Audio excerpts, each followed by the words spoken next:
and today we will be talking about using AI for Russian policy analysis.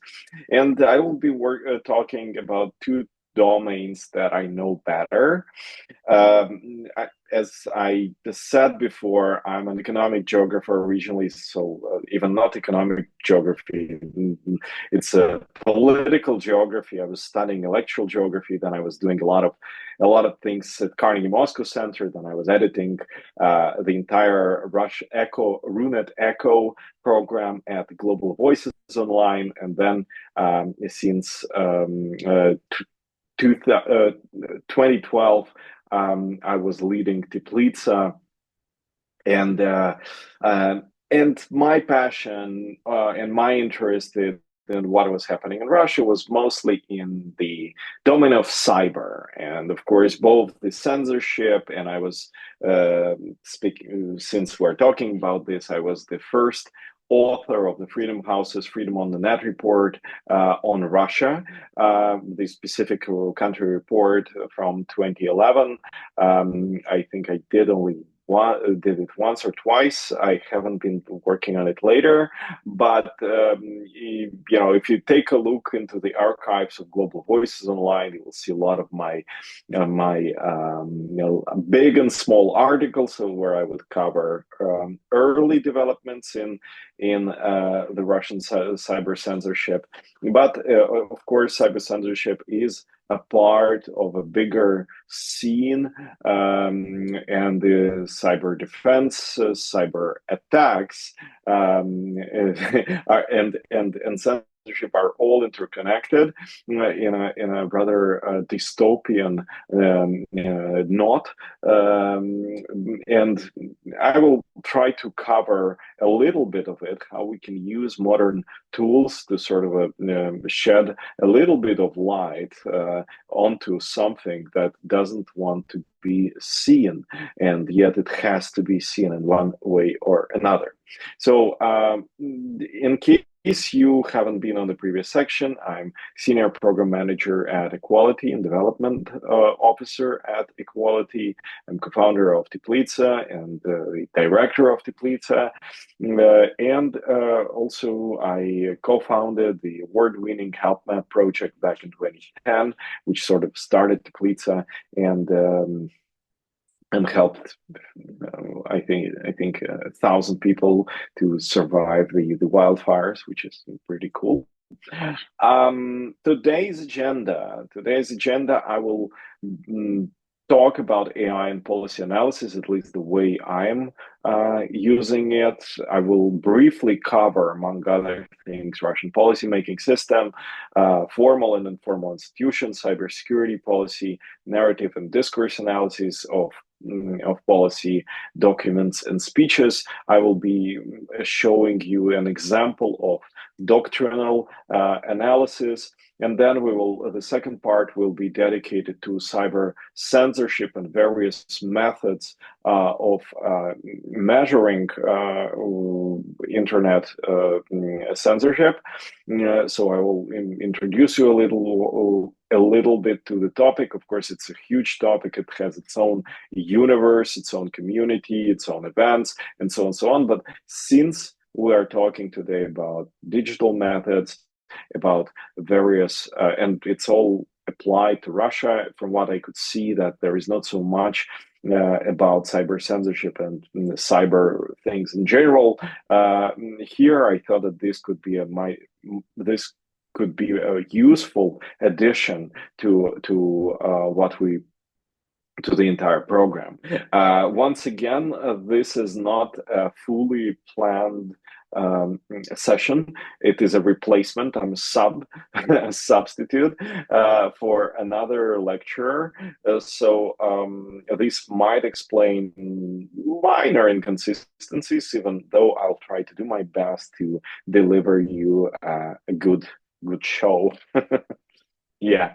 So uh, I can see a lot of people from the previous sessions, and I think that our last workshop was great. I received one or two really nice comments, and thank you very much for those comments. But let's just refresh a little bit. So, in my area, and I do not write policy analysis for money.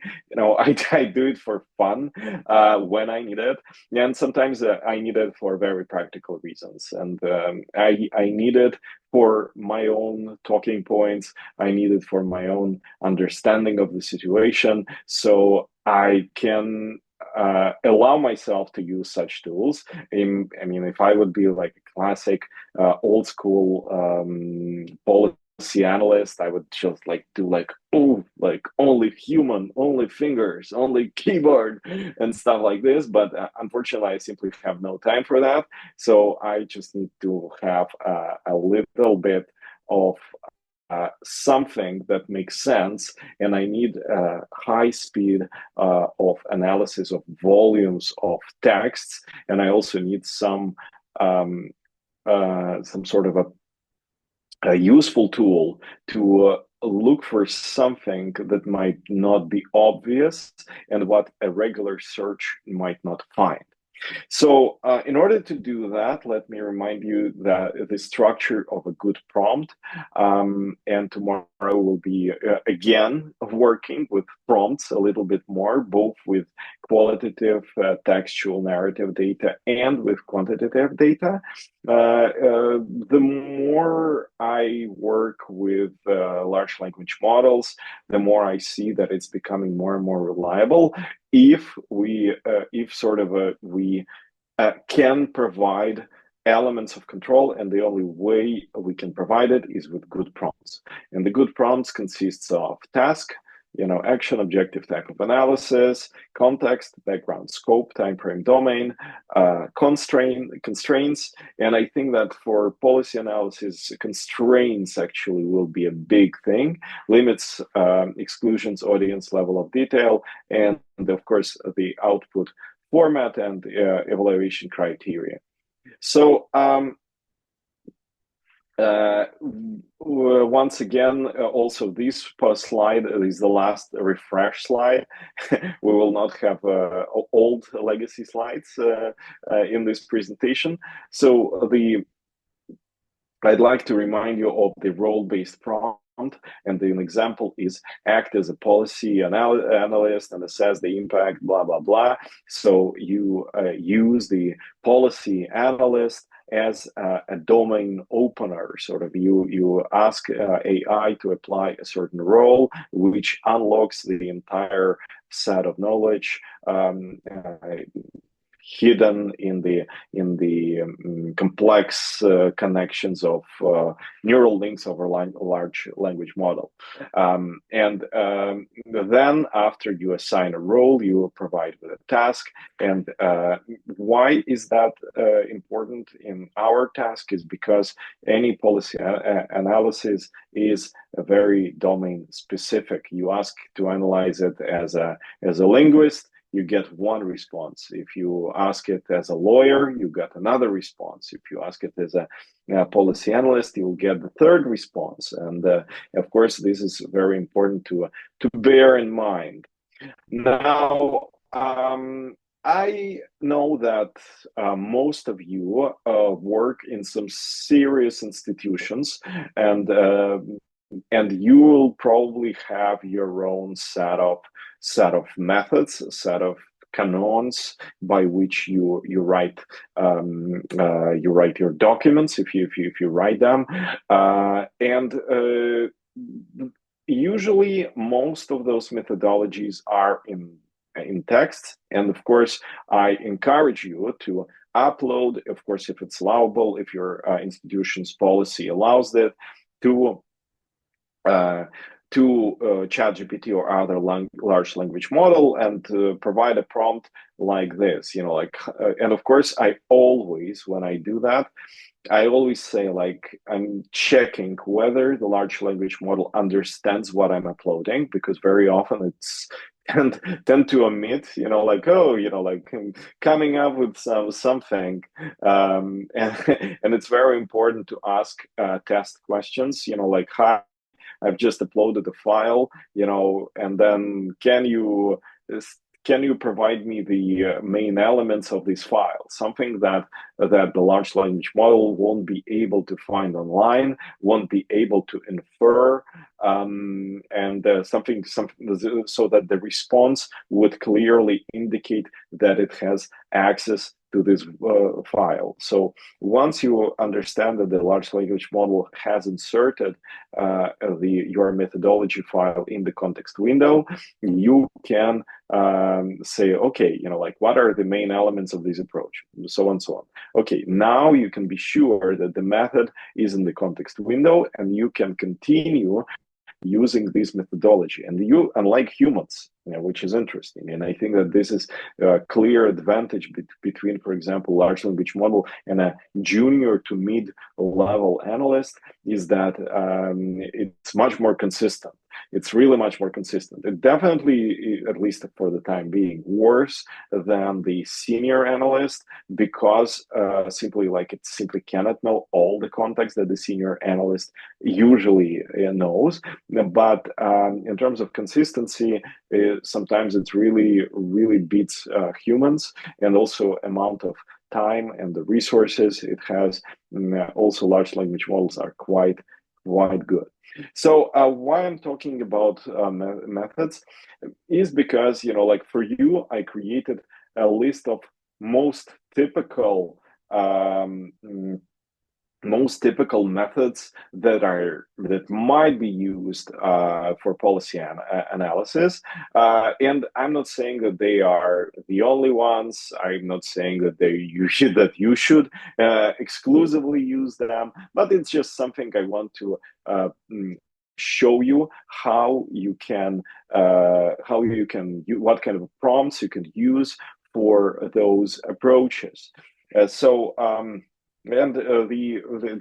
will be several slides with these tables, methods, AI prompt template, and example prompt, so that you can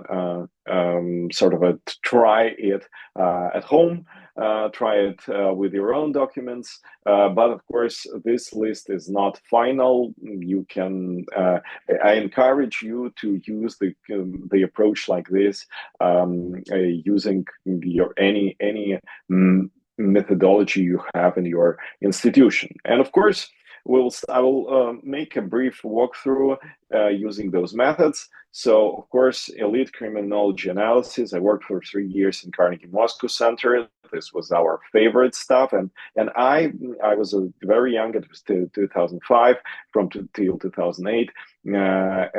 I spent a significant amount of time collecting data about, like, who is in the government, who is, who are the vice directors, who are the deputy directors, blah blah blah, so on and so on. How are they moving across? What are their differences in in biographies? Because what is interesting, and it was uncovered, I guess, 13 years ago, also by data scientists who now are running one of the biggest investigative reporters, is that they didn't have ChatGPT back then, but they analyzed a massive trove of biographies of government officials, and they found the so-called Aboima movement. Aboima is a insert in the gun, and usually it's a group of very loyal government officials. They follow their leaders, sort of a big, like a wolf pack. And what could be seen back then is that you would have, and it also is very problematic, because you are supposed, as a government official, you're not supposed to have your own wolf pack.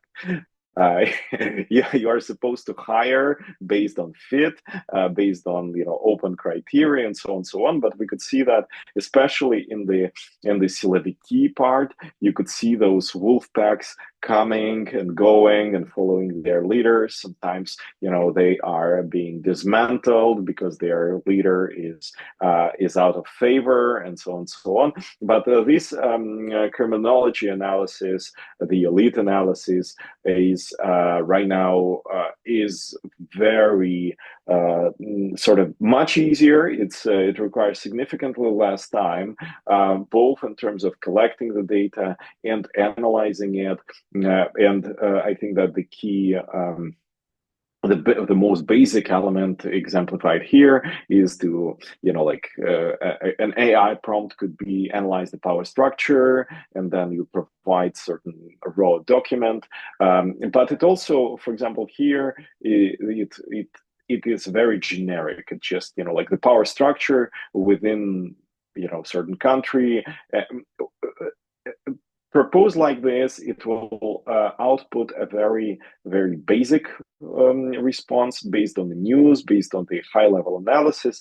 But you can, for example, insert even organization graphs. What is interesting, because OCR, the image recognition technology in most of the large language models, is quite developed. So you can even throw in organizational graphs and get the result that makes sense. This is something. This is something I was quite, shocked to find out. Then then comes institutional analysis. Compare formal institutions. What the source material would be here? Their mandate. Even though for me, always when I looked at the mandate of various ministries or agencies, it was extremely boring. I really couldn't see the difference between, like 5 bullet points and 4 bullet points. What's the difference? But the ease of use that large language models bring now is that they can unpack. And I think that this is probably you also know this, that current Putinist regime, and we'll get back to this, is it has this, probably because Putin himself is a lawyer, so it has this legalist mentality and the legalist way of hiding big things in small print. And we discussed the footnotes in the statistics section. But when it comes to changes in the power of ministries, of different governmental agencies, you would actually see the change in power by whether it has a bullet point that implies a certain new authority over a subject, or it's being removed. And of course, dismantling of an institution, changing the directors, which could also be, you can scrape it, you can analyze it, can provide you quite an interesting results. You can find out, okay, like this. Also, this is true about the regions. For example, recently Kursk and Belgorod regions were, on the forefront of all the news. They were writing about them, and you could see that, like one governor, he committed a suicide. Another one is in jail. The current governor is basically it's an exile for him, like the difficult task, sort of like a grave politically, and so on. And this also, this is something that prompt with proper underlying data can give a good picture of. Then comes case study analysis, and for example, a large language model will know quite well big cases. For example, I usually connect this to Wikipedia articles. I think that everything that has a Wikipedia article would be would provide a really good large language output without any additional sources, but what you can, in case you're digging into something much smaller, so adding data to this, and it may be raw data, it may be like really raw data. The prompt could start with something like, hey, there is like 25 different files, can you make sense of them? And then provide the detailed case study of what you see. So, and this can sometimes save you a lot of time. You will ideally, and not ideally, but most probably, human being will always still be needed to connect the points, because a large language model it's just all of it is just probabilities. It's like doesn't make sense. It's a feasibility of making sense, but it still can provide a certain some seeds for your understanding of the situation. Then, of course, when depending, of course, on the level of the topic, like big topics are understood better. You can compare Russia and China, and especially if there are sort of underlying reports, you can save yourself time. For example, compare Russia and China and Turkey in terms of authoritarian governance models. And then what I would do if I would do such comparison, I would definitely ask for evidence, for like what kind of evidence do you have to back up your claims, and then would get source data, and then I would continue my research. So it comes. These high-level prompt templates you can use it for macroeconomic analysis, sanctions impact analysis, econometric analysis, and scenario analysis. And I think that if macroeconomic sanctions and econometric really depend on what data you feed in, because without any supplementary data, it will provide you rather superficial analysis. Scenario analysis, on the other hand, is quite good, regardless what the data you provide, because compared to once again to a human being. I've worked on a number of horizon scanning exercises, and it's a method when you try to figure out an analysis, a scenario based on what you observe, and usually it can be an exercise from a few hours to a few days, where you collect the data, like what you can see and where could it develop. And in my observation, I think that a large language model is actually better than humans when it comes to creating multiple scenarios. I find it hard, and maybe you have ideas why it's happening there. I'm just telling what I observe. But when you ask, provide scenario analysis, it's just better, because I think that us as humans, we find it hard to, for example, to distance ourselves from from actually not, if you look on the graph, and there is some inertial graph, if we as humans tend to have only one, maybe like broad vision of future, and like other scenarios are really difficult for us to imagine. But it is not difficult for a large language model. So with if those four types are rather they might be problematic, they might have errors, they might not have a good quality,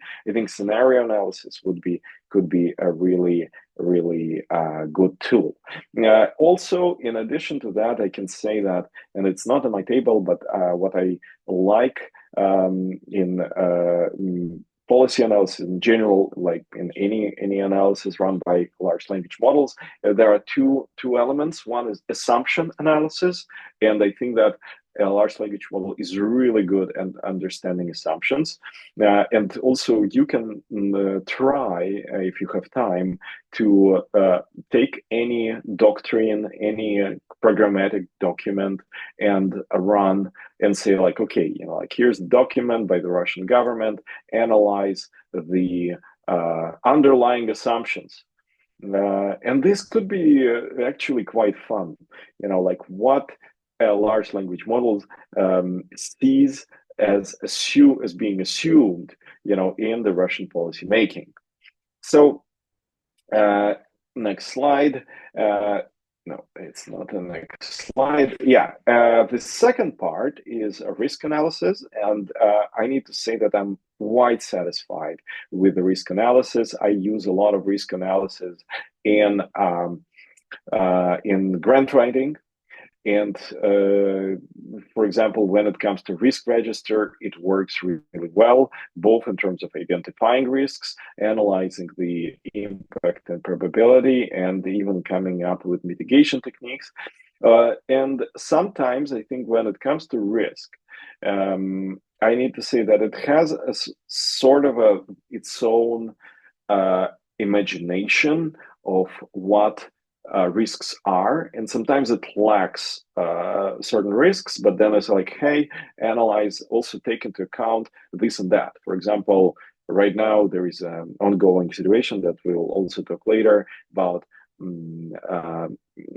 censorship, and we can see that sort of the censorship acceleration rate is quite high. So there is, like more attacks on VPNs, throttling, Telegram throttling goes on, even though it's sort of like bounces back and forth. And we can see that, this could be a real issue for everybody who does anything with Russia. If you turn into the so-called white lists or allow lists, more politically correct version of it, we will have a very different reality as compared to what we have now. And sometimes, the inference mechanism in large language model doesn't usually know those risks that can be only known from a very recent context. But what it can do, it can analyze in terms of risks many situations that can go wrong, and this is something not all humans have, simply because it has all those trained ways things can develop, and this is something not humans have. It can provide really good response for risk analysis. The same goes for game theory and strategic analysis. You can because of all the theory that was used in training. So when it has a task that is sort of a theoretical, so you need to interpret something through a certain lens, namely here we are talking about game theory lens. Large language model can provide a really good results. Of course, it very much the better you highlight, for example, actors, and what's happening between the actors, so this will produce increasingly good results. So when it comes to OSINT, also, you right now, because of the OCR technology and because of the really remarkable sort of a built-in skills that large language models have. Once again, we developed a Python program during the last session, and it has its own internal programmer. Yeah, it was the large language models now are trained to know all programming languages. So but they are known. You can use this to analyze images, and of course, both images and tables. And of course, this example prompt is optimistic. I don't think it will produce you any good results. Synthesize insights from open sources to access Russia's military logistics. If it could be like this, I think that probably the war would be over now. But I think that a lot of it can be there are a lot of prompts that haven't been researched, and I think that a lot of people, for many people, even for example discovering supply chains and collecting data for Russia's military supply chains can uncover unusual results, something that you wouldn't expect. So I encourage you to try this out. So then we have Delphi panels, and what is interesting is the so-called train of tree of thought. What you can create a prompt where you can ask ChatGPT or any other language model to be several different experts. Moreover, you can ask them to, for example, you say like, well, here's the thing, here's the fact, and you copy the fact, there's some observations, some news, and they say like, analyze it as three different experts, and as three different experts, and also enter the debate with each other. And this can be quite interesting. You would have a skeptic, a strategist, an optimist, and these people, they're non AI agents. They can actually recreate a Delphi panel. Or you can say like, well, imagine that one AI agent works in progressive institution, the other one is in conservative. How would they look at this or that event? Once again, most probably most of this content that think tanks have already produced, probably your institutions or two, it's already got sucked into the large language model training, and most probably it will produce results based on what it has learned from these think tanks. But not only just copy it, right? We value the large language model not because it copies it, but because it uses it to build up new narratives and solve other tasks. It just uses the current narratives and the current texts as existing relations between words and context in order to extrapolate and build upon it. So finally, the last slide and the last set of methods where you can try to apply the policy prompts is indicator-based method.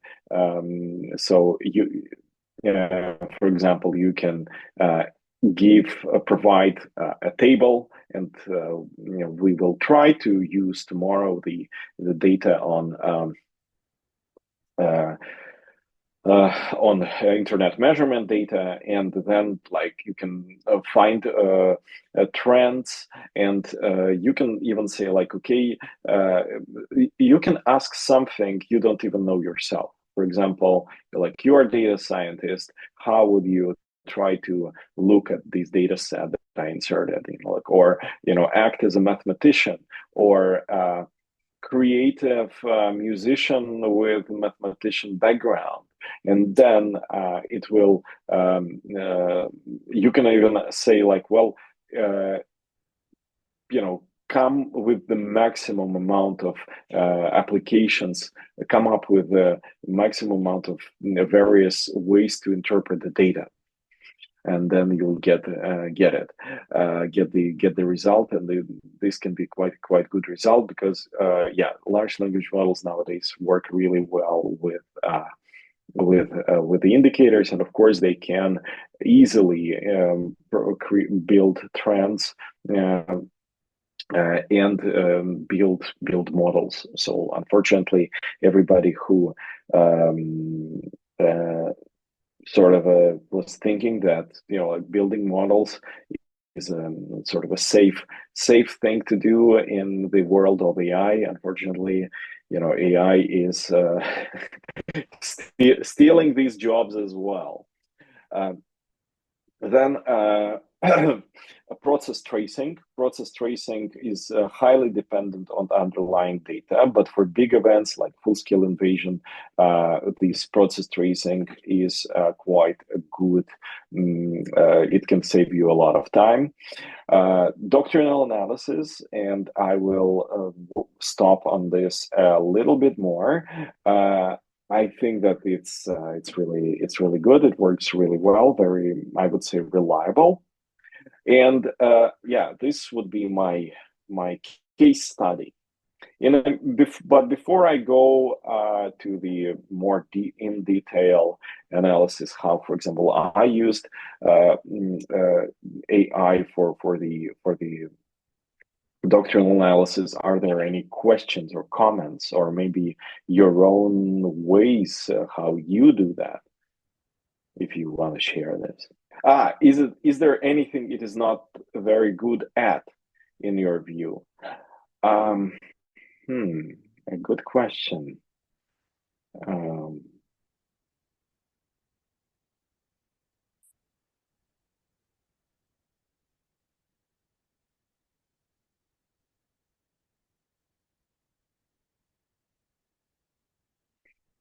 Well, I think that, first of all, it very much depends on how you work with it. But out of the box, what I can see is that the really annoying behavior is when it sort of lies to you.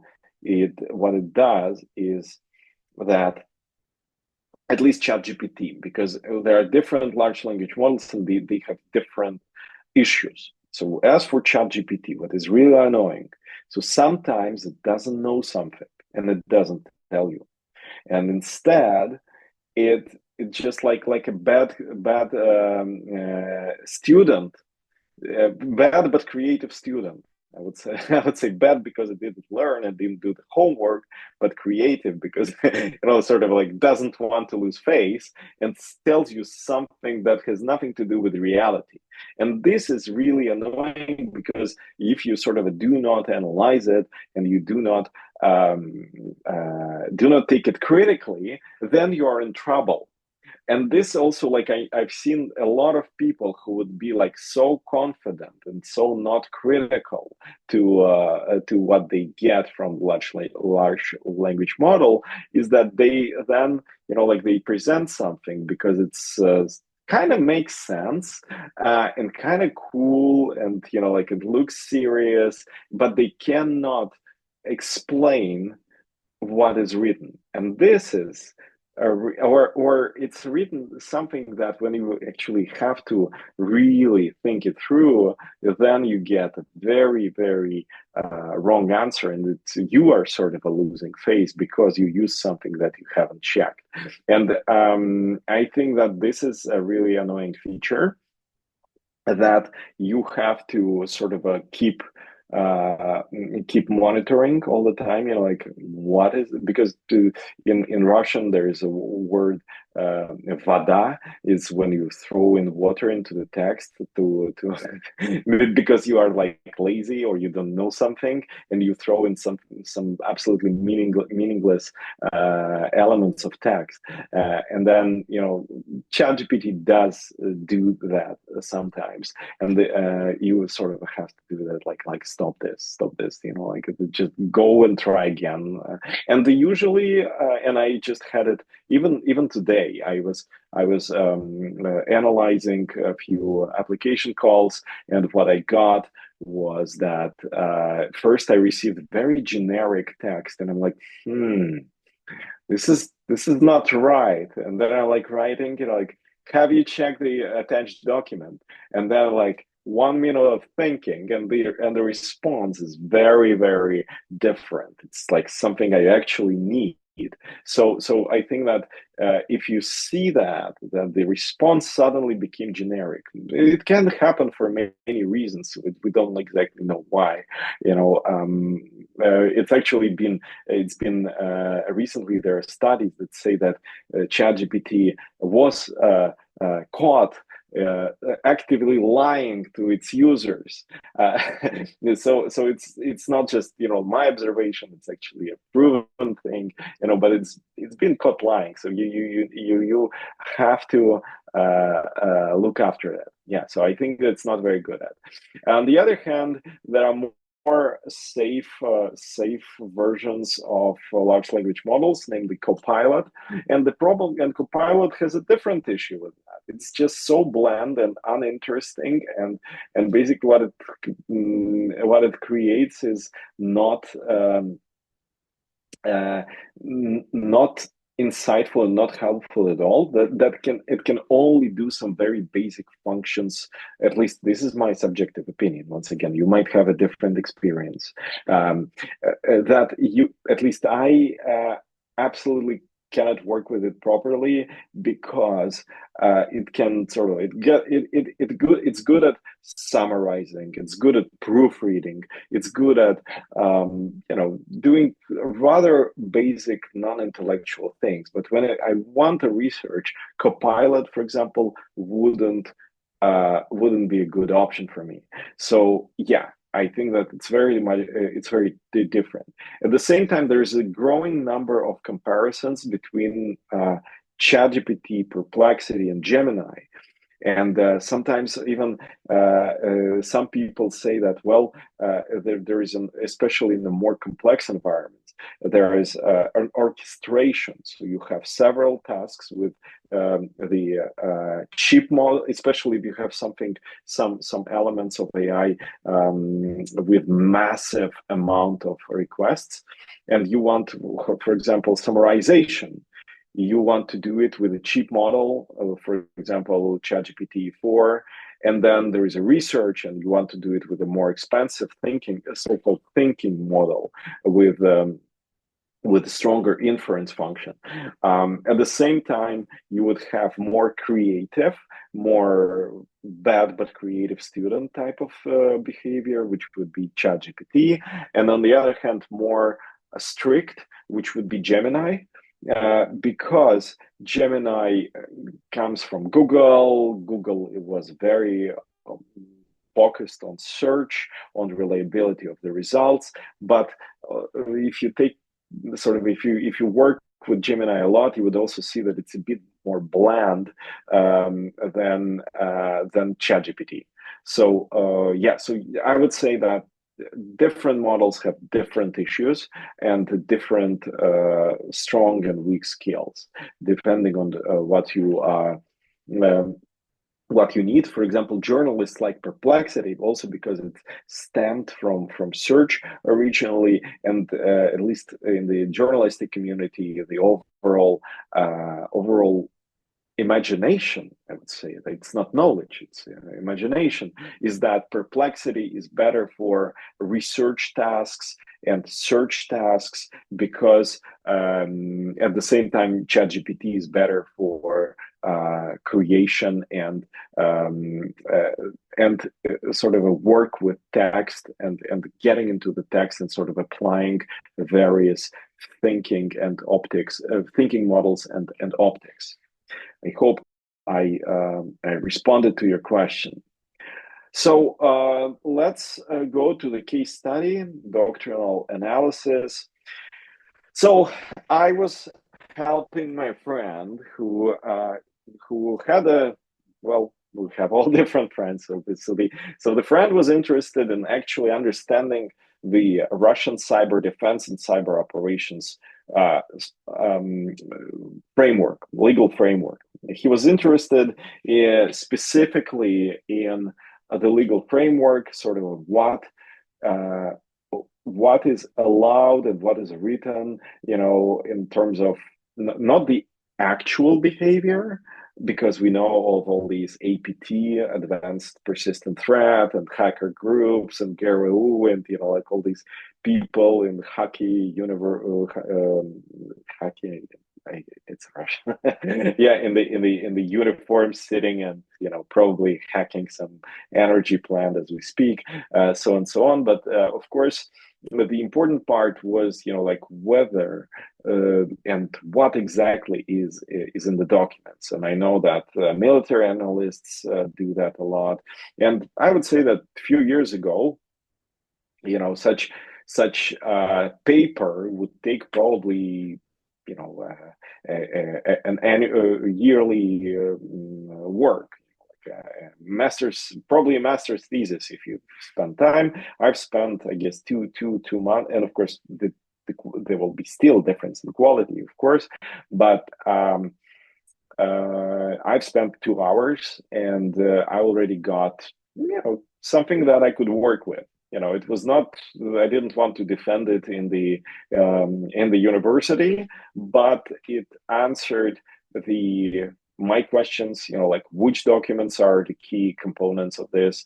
Like what do they tell? What's the difference between different versions? And this is how I did it.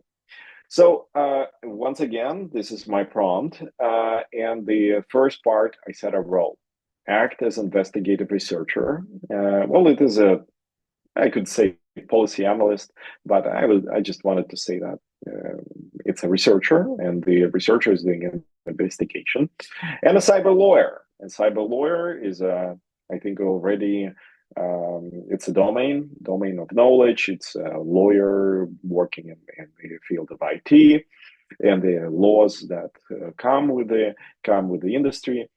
Then I provide a task. Your task is to analyze the existing laws in Russia. Most of them are attached. And of course, I did some preliminary work, which was not ChatGPT. I found the necessary doctrines. But of course, you can also start with the search function. So like, well, what are the main laws in Russia that regulate cyber operations? And give analysis which documents can either directly or potentially regulate cyber defense and cyber attack operations. And instead of before sort of like writing it, and this is also what I propose you to do is so you first make a preparation, you set up the role, you define the task, and then do not go into writing first, because maybe you want to ask a few questions. For example, you want, also please note that I've set constraints, so no longer than 2 pages. I want a short report, should be very practical, should be policy oriented. And first, I want to see the plan. I want to see the plan and whether the plan is good. And the first one is, of course, like blah, blah, blah, blah, plan for report. And it provides me with a report, introduction, core strategic documents, so on and so on. Well, and then it gives me, and I will not show you all the details, but I can send you the resulting document if you're interested. It sort of provides me with lots of data, and I really don't need it. So it's important to understand that it's important to refine the results, and it's fine. It's a conversation. And what I wrote is that, well, I don't need detailed analysis. Let's remove the introduction. Let's make a rather broad stroke analysis of core doctrinal instruments and focus on part 3 and part 5. And there are like some part 3 and part 5. And the response is okay. And this starts, you can see, from number 2, from the documents exactly, and then statutory regulatory framework, so on and so on. Then comes then what I also recommend, if you analyze somebody's documents, some documents, and it's very often it really helps. I recently found out about a fantastic activist group that got the archive of the company that works on Great Firewall of China, and they created a smart, meaning that they created a large language model, sort of a search engine that is self-hosted. And it's also interesting, maybe for your institution, that you don't need to use paid tools if you have a lot of resources and a lot of or maybe not a lot, like you can order to build you or self-host a large language model. You can build your entire knowledge base and use your own large language model only for yourself, and you can tweak it and without actually accessing any knowledge from the outside, and also not showing that you are using such large language model. So the technology is called Snowflake, and I've heard that it shows pretty good results. So, but going back to my topic, uh, it's what I like to see in the report, so that because I always need evidence, and it's also like you always, when you work with large language model like ChatGPT, you need evidence because it likes to lie to you. So how you make a ChatGPT not lie to you? Like you ask for evidence, and sometimes it's tricky because then it inserts these little clouds, these great clouds, like 2016 CS doctrine. It's a reference to an actual file that I uploaded, and when you have to copy it, it looks ugly. So sometimes you just say like, well, drop the references but keep the quotes. It's important to do as a second stage because because sometimes it's like drop the references, and then you can see that the quotes are no longer verbatim, they are no longer correct. And this is an issue because you think that you are copying an actual quote, but it's not the actual quote. It's something that ChatGPT came up with. So it's at least this is my experience that I'd like to share. So I always try to say like, okay, tell me exactly what is the wording. What do you mean here?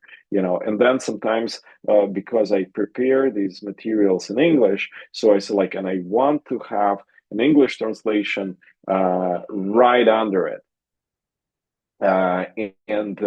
It's also like, at least for me, it saves time. So I, as like a speaker of both Russian and English, like I can see that the quote in English is good, that it's relevant to the document. I can quote it, saves me lots of time.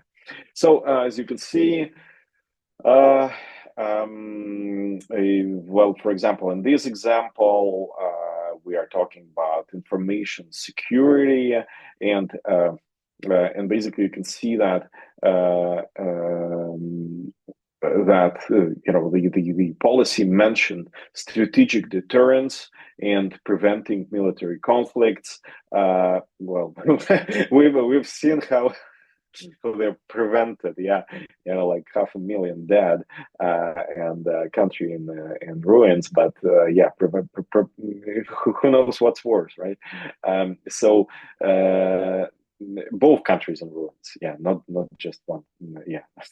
Um, so you can see that it actually will show that strategic deterrence is something that is sort of like comes up that is not clearly defined, but it has implications in the text. And this is what large language models is good at. It's sort of because it sees all those contexts as a multi-vector, multi-dimensional space, and it can see connections with the other concepts.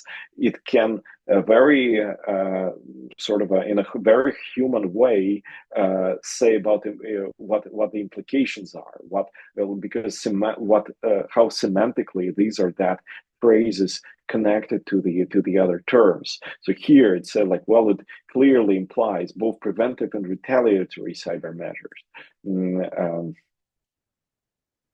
So then like it gives me a list of various quotes.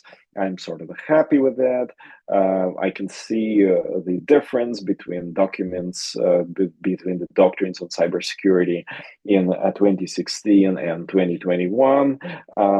It's also like saved me a lot of time to understand the nuances, what were the minor changes. These before after, you can say like, hey, take a look at all the paragraphs in the text and show me before and after and highlight the differences and to try to explain those differences with the context and what happened, like in the last 5 years between those two events, so on and so on. And of course, it will be limited, but it might give you an idea. Okay, like we've had certain event that trigger this or that change. Maybe you want to dig deeper into that. Maybe you want to dig into the particular particular context of the meeting where, for example, where this new policy was initiated, and then sort of dig deeper and understand what triggered it. Right now, it's really easy. Previously, it required a lot of time and digging, and right now it's really at your fingertips. So later on, so my interest, and also here you can see the importance of being a human and having experience. So I had an intention in mind. It was like I wanted to see, okay, like how does all these strategies and doctrines that Kremlin has published, how do they sort of envision all those hacker groups that we read in the Wired magazine and the other media, like Google writes about, because, of course we can say like, oh, it's all untrue, but, like we can also actually try to believe that because there are obvious reasons to believe that. Kremlin-backed hacker groups is the reality. So, and then it's sort of shows that like there is no explicit legal authorization, and it's sort of like the entire hacker group thing is extra legal. So as we know, it has been Putin's style to do extra legal stuff, even though he's a lawyer, but he's been doing things, like all his instrument, the toolbox of power was extra constitutional. It sort of extended his personal power, but it was not written in the constitution. You take it. You take a lot of things, all the institutions he built himself, were not in the main document. So you can see, but it sort of says that there is a potential legitimization pathway for the state use of non-state proxy actors, and it says that forces and means of information confrontation, силы и средства информационного противоборства. And I think that it's really great that large language model can sort of find this highly packed formulation, forces and means of information confrontation, and actually identify it as a how do you call it, indicator that it might lead to the justification of extra legal Kremlin-backed hacker groups. These are defined broadly without restricting them to official uniformed forces, leaves legal space for the use of contractors, patriotic hackers, semi-official groups under state direction, and then Then in another document, in 2014 document, it mentions participants in the system as also other organization engaged in licensed activities in the field of information protection. But I think that here it's kind of like hacker groups are definitely not licensed, at least not something we know of. But it sort of a comes up, it looks for something, and sometimes I would say that it looks better than the humans, and definitely much faster. So then at some point, I do not remind exactly, I asked ChatGPT to ask me questions, because every one thing you could do, as I said, there is a tool called memory. And you can say, like, for example, remember this. Every time I write a prompt, write me few questions or ideas how to improve the prompt. And then you will see like memory updated, and it will keep asking you questions what you ask it, right? So, for example, this was quite helpful. I really liked it. Said, so maybe I can provide a table of key legal phrases that could serve as implicit legitimization. And here's what we have, like these forces and means of information, interaction of state bodies, and also interesting citizens in sort of solving tasks of information security, because hackers are like, they're just citizens, right? So then blah blah blah blah blah blah. Of course, not everything is good. For example, then these quotes from federal law on critical infrastructure is not relevant. And intergovernmental agencies also is not governmental, so it's sort of still, you will not be fully it will not provide you from the very beginning like the completely good answer, but it will at least, like those few first elements are, at least to my understanding, quite good.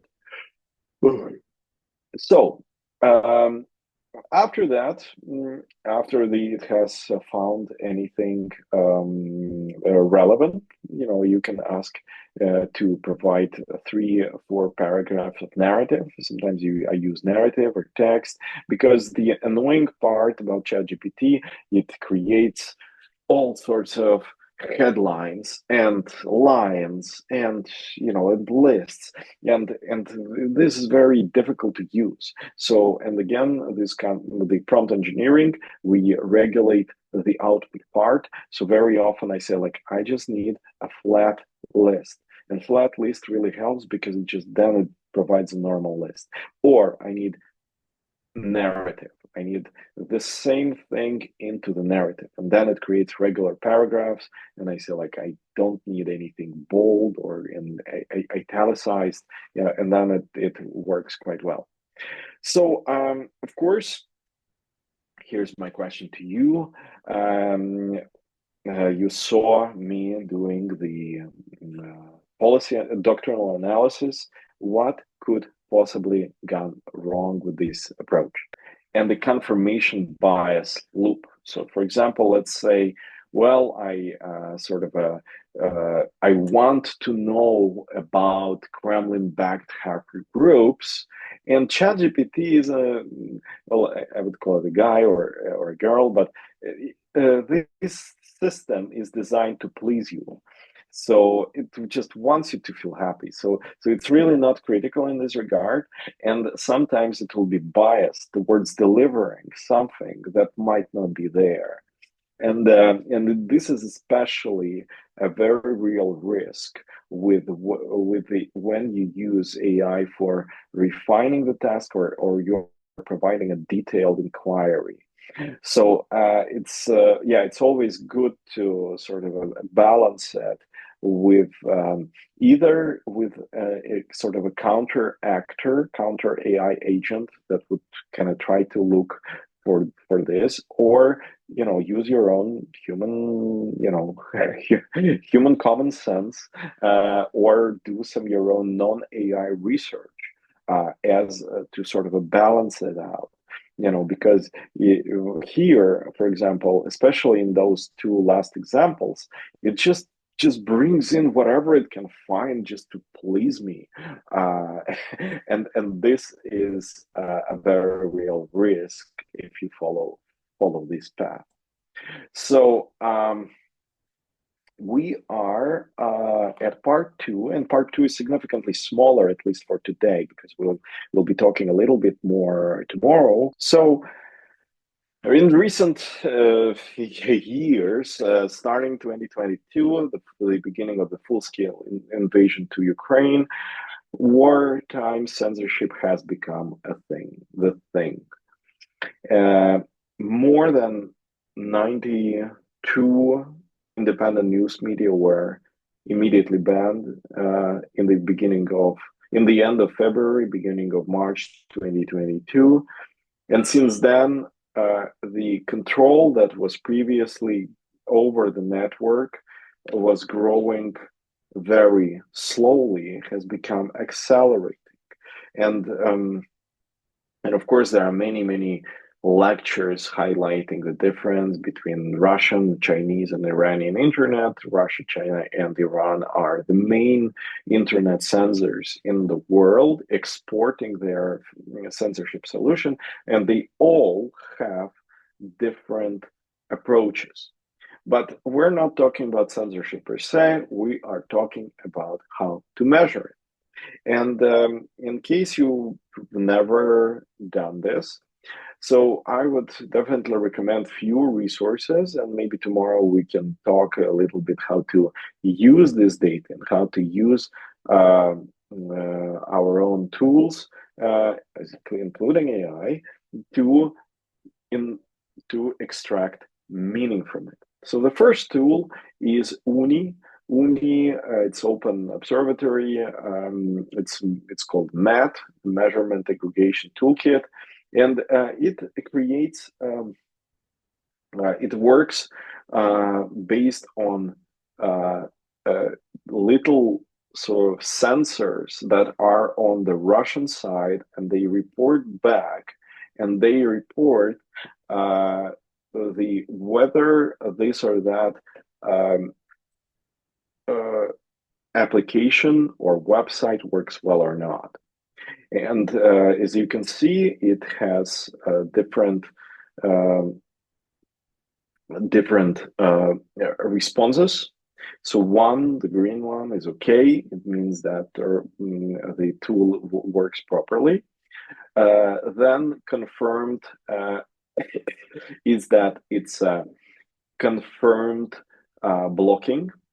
Anomaly means that it's something, and you can see that confirmed shutdown or confirmed blocking is rather rare. You won't see it in Telegram. What you would see is that on one hand you would see the reduce, and you can see right now the reduce in the use on April 1st is because the day is not over, so that they don't have the responses from all the nodes that report back.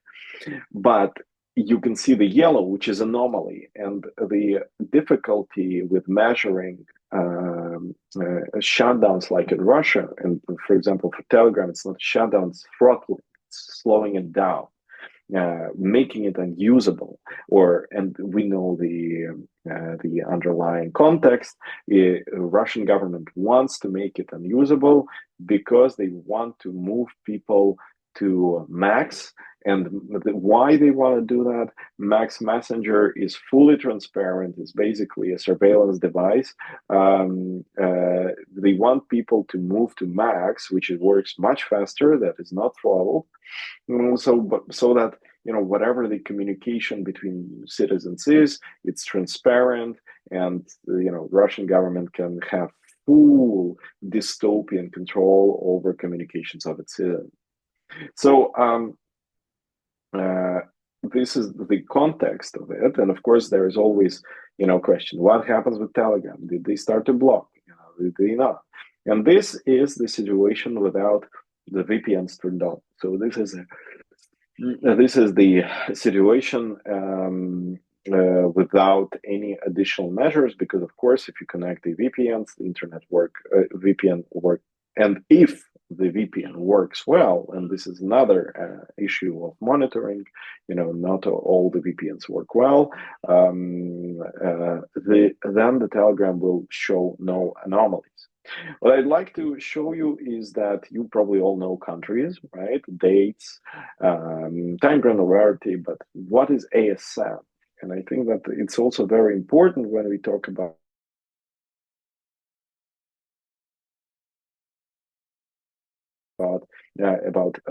ASN is autonomous system number. The reason of it is that internet is a network of computers, a network of networks, and ASN, autonomous system, is a network. And there are, for example, when it comes to, currently we were talking about the whitelist, the allow list. There are currently, right now, there are about 200 autonomous systems, which are networks, that are apparently, based on what we know about them, part of the whitelists. So they all have numbers.